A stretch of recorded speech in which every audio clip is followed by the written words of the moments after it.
പറ്റില്ല. ഞാൻ പോവാ, ഞാൻ തിരിച്ചു പോവാ.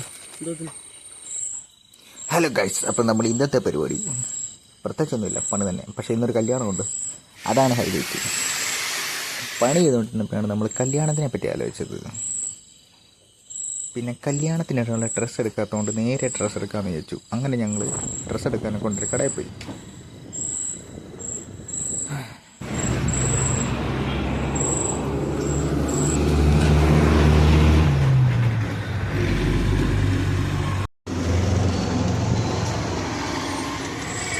അങ്ങനെ കുറേ നേരത്തെ തപ്പലിന് ശേഷം ഞങ്ങൾക്ക് ഡ്രസ്സ് കിട്ടിയിരിക്കുകയാണ്. അങ്ങനെ ഞങ്ങൾ അവിടുന്ന് ഡ്രസ്സും പാരി എടുത്ത് ഞങ്ങൾ നേരെ കല്യാണ സ്ഥലത്തേക്ക് പോയി. കല്യാണം അടിപൊളി കല്യാണമായിരുന്നു കേട്ടോ, അടിപൊളി കല്യാണമായിരുന്നു. പിന്നെ അവിടെ നിന്ന് നേരെ സദ്യ കഴിച്ചു, തിരിച്ചു പോകുന്നു. ഇത്രയേ ഉള്ളൂ. അപ്പോൾ എല്ലാവരും ലൈക്ക് ചെയ്യുക, സപ്പോർട്ട് ചെയ്യുക.